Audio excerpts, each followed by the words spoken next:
Vous écoutez la leçon biblique de l'Église de la Science chrétienne indépendante de Plainfield, située à Plainfield, New Jersey, États-Unis d'Amérique. Leçon du dimanche 25 février 2024. Sujet: entendement.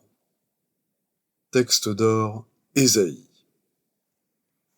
Ainsi, d'un commun accord et d'une seule voix, vous célébrerez la gloire du Dieu et Père de notre Seigneur Jésus-Christ. Lecture alternée. Ésaïe. Prêtez l'oreille, et venez à moi. Écoutez, et votre âme vivra. Je traiterai avec vous une alliance éternelle. Cherchez l'Éternel pendant qu'il se trouve. Invoquez-le tandis qu'il est prêt. Que le méchant abandonne sa voie et l'homme d'iniquité ses pensées. Qu'il retourne à l'Éternel qui aura pitié de lui. À notre Dieu qui ne se lasse pas de pardonner. Car mes pensées ne sont pas vos pensées, et vos voix ne sont pas mes voix, dit l'Éternel. Autant les cieux sont élevés au-dessus de la terre, autant mes voix sont élevées au-dessus de vos voix, et mes pensées au-dessus de vos pensées. Comme la pluie et la neige descendent des cieux, et n'y retournent pas sans avoir arrosé, fécondé la terre, et fait germer les plantes, sans avoir donné de la semence au semeur, et du pain à celui qui mange. Ainsi en est-il de ma parole qui sort de ma bouche. Elle ne retourne point à moi sans effet, sans avoir exécuté ma volonté et accompli mes desseins. Oui, vous sortirez avec joie et vous serez conduits en paix. La Bible. Jésus parcourait toute la Galilée, enseignant dans les synagogues, prêchant la bonne nouvelle du royaume et guérissant toute maladie et toute infirmité parmi le peuple. Puis, ayant ouvert la bouche, il les enseigna et dit : Votre Père sait de quoi vous avez besoin avant que vous le lui demandiez. Cherchez premièrement le royaume et la justice de Dieu, et toutes ces choses vous seront données par-dessus. Puis, quelques scribes dirent au-dedans d'eux : Cet homme blasphème. Et Jésus, connaissant leurs pensées, dit : Pourquoi avez-vous de mauvaises pensées dans vos cœurs ? Alors on lui amena un démoniaque, aveugle et muet, et il le guérit, de sorte que le muet parlait et voyait. Toute la foule, étonnée, disait : N'est-ce point là le fils de David ? Les pharisiens, ayant entendu cela, dirent : Cet homme ne chasse les démons que par Belzébul, prince des démons. Comme Jésus connaissait leurs pensées, il leur dit : Tout royaume divisé contre lui-même est dévasté, et toute ville ou maison divisée contre elle-même ne peut subsister. Si Satan chasse Satan, il est divisé contre lui-même. Comment donc son royaume subsistera-t-il ? Mais si c'est par l'Esprit de Dieu que je chasse les démons, le royaume de Dieu est donc venu vers vous. Voilà que survinrent des hommes qui portaient un paralysé sur un brancard. Voyant leur foi, Jésus dit : Homme, tes péchés te sont pardonnés. Les scribes et les pharisiens se mirent à raisonner et à dire : Qui est celui-ci qui profère des blasphèmes ? Qui peut pardonner les péchés, si ce n'est Dieu seul ? Jésus, connaissant leurs pensées, prit la parole et leur dit : Quelle pensée avez-vous dans vos cœurs ?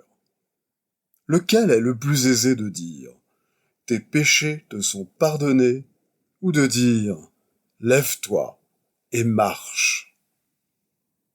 Or, afin que vous sachiez que le Fils de l'homme a sur la terre le pouvoir de pardonner les péchés, je te l'ordonne, dit-il au paralytique, lève-toi, prends ton lit et va dans ta maison. Et à l'instant, il se leva en leur présence, prit le lit sur lequel il était couché, et s'en alla dans sa maison, glorifiant Dieu. Le Seigneur sut que les pharisiens avaient appris qu'il faisait et baptisait plus de disciples que Jean. Alors il quitta la Judée et retourna en Galilée. Comme il fallait qu'il passât par la Samarie, là se trouvait le puits de Jacob. Jésus, fatigué du voyage, était assis au bord du puits. Une femme de Samarie vint puiser de l'eau. Jésus lui dit : « Donne-moi à boire. »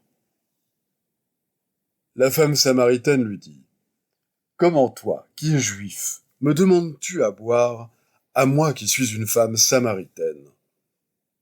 Les Juifs, en effet, n'ont pas de relation avec les Samaritains. » Jésus lui répondit : « Si tu connaissais le don de Dieu, et qui est celui qui te dit : Donne-moi à boire, tu lui aurais toi-même demandé à boire, et il t'aurait donné de l'eau vive. » « Seigneur, lui dit la femme, tu n'as rien pour puiser, et le puits est profond. D'où aurais-tu donc cette eau vive ? Es-tu plus grand que notre père Jacob, qui nous a donné ce puits, et qui en a bu lui-même, ainsi que ses fils et ses troupeaux ? » Jésus lui répondit : « Quiconque boit de cette eau aura encore soif. Mais celui qui boira de l'eau que je lui donnerai n'aura jamais soif. Et l'eau que je lui donnerai deviendra en lui une source d'eau qui jaillira jusque dans la vie éternelle. » La femme lui dit : « Seigneur, donne-moi cette eau, afin que je n'aie plus soif, et que je ne vienne plus puiser ici. » « Va, lui dit Jésus, appelle ton mari et viens ici. » La femme répondit : « Je n'ai point de mari. » Jésus lui dit : « Tu as eu raison de dire : je n'ai point de mari, car tu as eu 5 maris, et celui que tu as maintenant n'est pas ton mari. En cela, tu as dit vrai. » « Seigneur, lui dit la femme, je vois que tu es prophète. Nos pères ont adoré sur cette montagne, et vous dites, vous, que le lieu où il faut adorer est à Jérusalem. Femme, lui dit Jésus, crois-moi, l'heure vient où ce ne sera ni sur cette montagne, ni à Jérusalem que vous adorerez le Père. Mais l'heure vient, et elle est déjà venue, où les vrais adorateurs adoreront le Père en esprit et en vérité, car ce sont là les adorateurs que le Père demande. Dieu est esprit, et il faut que ceux qui l'adorent en esprit et en vérité. La femme lui dit : « Je sais que le Messie doit venir, celui qu'on appelle Christ. Quand il sera venu, il nous annoncera toutes choses. » Jésus lui dit : « Je le suis, moi qui te parle. Ayez en vous les sentiments qui étaient en Jésus-Christ. » Je vais maintenant lire les passages corrélatifs tirés du livre d'études de la science chrétienne, Science et santé, avec la clé des Écritures de Mary Baker Eddy. Il n'y a qu'un entendement, et cet entendement omnipotent, toujours présent, est reflété par l'homme et gouverne l'univers tout entier. Vous apprendrez que, en science chrétienne, le premier devoir est d'obéir à Dieu, d'avoir un seul entendement et d'aimer les autres, comme vous-même. La grande difficulté réside dans l'ignorance de ce qu'est Dieu. Dieu, la vie, la vérité et l'amour rendent l'homme immortel. L'entendement immortel, gouvernant tout, doit être reconnu comme suprême, tant dans le prétendu domaine physique que dans le domaine spirituel. Il n'y a qu'un seul jeu, ou nous, un seul principe divin, ou entendement, gouvernant toute existence, l'homme et la femme à jamais inchangés dans leur caractère individuel, gouvernés par un seul principe. Tous les objets de la création de Dieu reflètent un seul entendement, et tout ce qui ne reflète pas cet unique entendement est faux et erroné. Même la croyance que la vie la substance et l'intelligence sont à la fois mentales et matérielles. L'entendement mortel affirme que l'entendement est assujetti au corps et que le corps meurt, qu'il doit être enterré et réduit en poussière. Mais cette affirmation de l'entendement mortel n'est pas vraie. Dieu a plus d'importance pour un homme que sa croyance, et moins nous admettons la matière ou ses lois, plus nous possédons d'immortalité. La conscience construit un corps meilleur lorsque la foi en la matière a été vaincue. Corrigez la croyance matérielle par la compréhension spirituelle, et l'esprit vous reconstituera. Vous ne craindrez plus à l'avenir qu'une seule chose, c'est d'offenser Dieu. Et vous ne croirez plus jamais que le cœur ou toute autre partie du corps puisse vous détruire. Connaissant la science de la création, où tout est entendement et ses idées, Jésus réprouva la pensée matérielle de ses compatriotes en disant « Vous savez discerner l'aspect du ciel, et vous ne pouvez discerner les signes des temps. » Comme nous devrions chercher davantage à percevoir les idées spirituelles de Dieu, plutôt que de nous arrêter aux objets des sens. Pour discerner le rythme de l'esprit, et pour être saint, il faut que la pensée soit purement spirituelle. Le Christ est la vraie idée, énonçant le bien. Le message divin de Dieu aux hommes, parlant à la conscience humaine. Le Christ est incorporel, spirituel, voire l'image et la ressemblance divine, dissipant les illusions des sens. Le chemin, la vérité et la vie, guérissant les malades et chassant les maux, détruisant le péché, la maladie et la mort. Comme le dit Paul, il y a un seul Dieu, et aussi un seul médiateur entre Dieu et les hommes, Jésus-Christ, homme. Dieu crée et gouverne l'univers, y compris l'homme. L'univers est rempli d'idées spirituelles que Dieu développe, et elles obéissent à l'entendement qui les crée. Les mortels ne sont pas comme les immortels, créés à la propre image de Dieu, mais l'esprit infini étant tout, la conscience mortelle cédera finalement aux faits scientifiques et disparaîtra, et le vrai sens de l'être parfait et à jamais intact apparaîtra.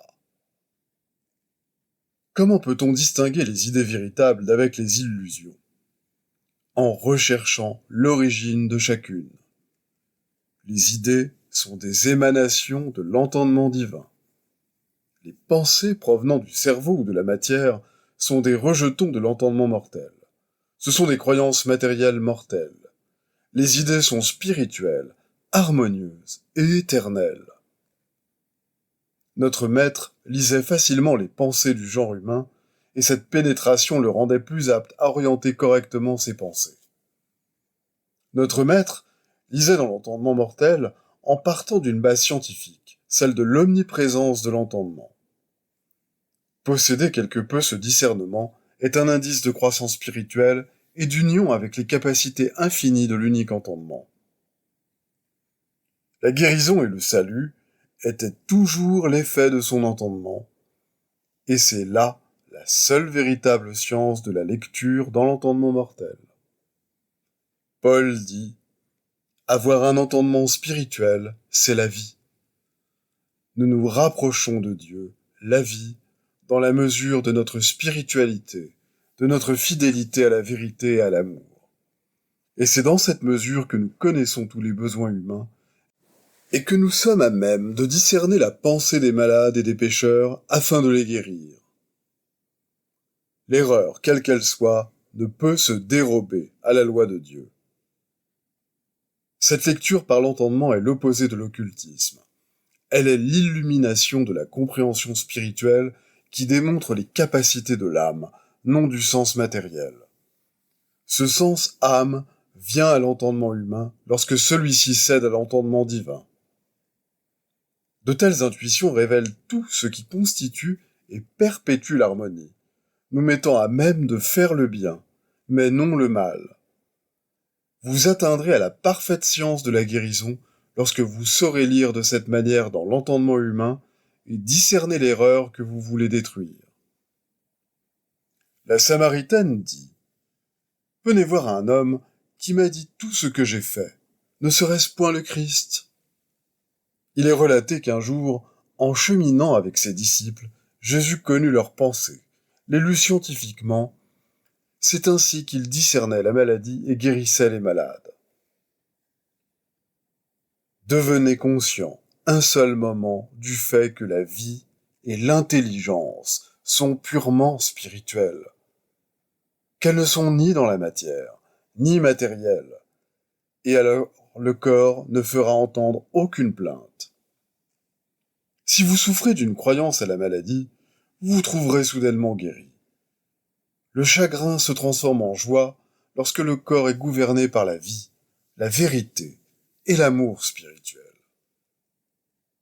L'homme, gouverné par son Créateur, n'ayant aucun autre entendement, établi sur l'affirmation de l'évangéliste que toutes choses ont été faites par elle, la parole de Dieu, et rien de ce qui a été fait n'a été fait sans elle, peut triompher du péché, de la maladie et de la mort. Les devoirs quotidiens de Mary Baker Eddy. Prière quotidienne. Il sera du devoir de tout membre de cette Église de prier chaque jour. Que ton règne vienne, que le règne de la vérité, de la vie et de l'amour divin soit établi en moi et élimine de moi tout péché, et puisse ta parole enrichir les affections de toute l'humanité et la gouverner. Règles pour les mobiles et les actes. Ni l'animosité, ni un attachement purement personnel ne doivent déterminer les mobiles ou les actes des membres de l'Église mère.